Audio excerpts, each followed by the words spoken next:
Okay, today I'm having a look at a little error I'm getting. The error looks like this. So we go to fire up this virtual machine, we try to power it up, and it quickly coughs up this nasty message. Deeper dive, look at the error, and there it is.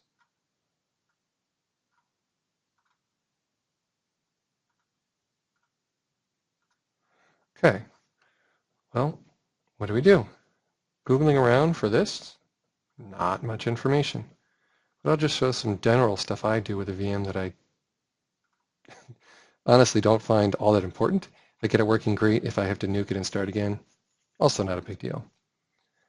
So let's start with the fact that the thing is powered off, the status shows powered off, and see if we're able to clone it first of all. So before we mess with it, let's just try to make a backup. So I'm going to cancel out of the clone. I'm going to hit F2 as if I'm going to rename it, copy that to the clipboard. So now when I go to clone it, I don't have to type that crazy name again.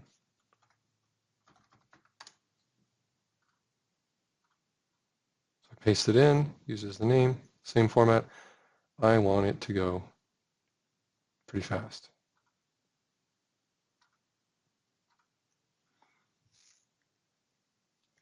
Okay, so now it's making a complete clone.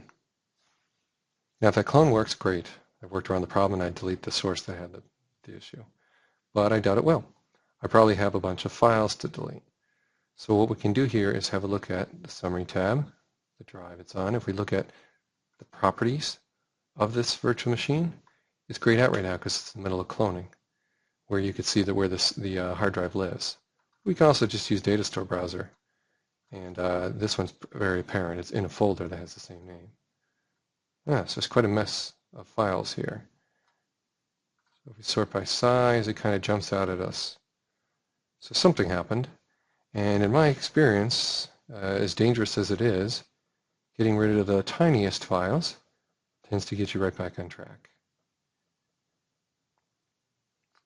Tiniest with a couple of exceptions. The VMX file you're definitely going to need, but we'll get into that.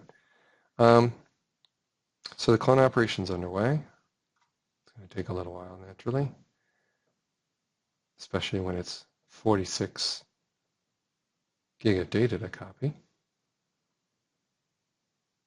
So I'm going to go ahead and pause this video and resume when the cloning operation is done. So I'm pausing recording now. So the cloning operation finished. Let's compare and contrast with the new cloned image. So if I hit refresh here, let's try that again. Oh, that's right. I cloned it to a different drive. So if we look over here and browse the data store, we'll see this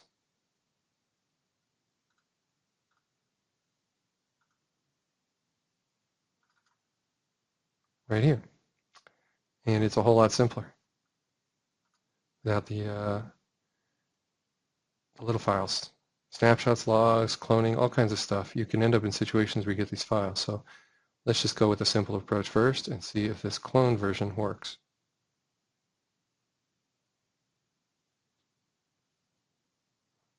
Okay, well that's interesting. So we've learned something already. The simplest, safest workaround is to just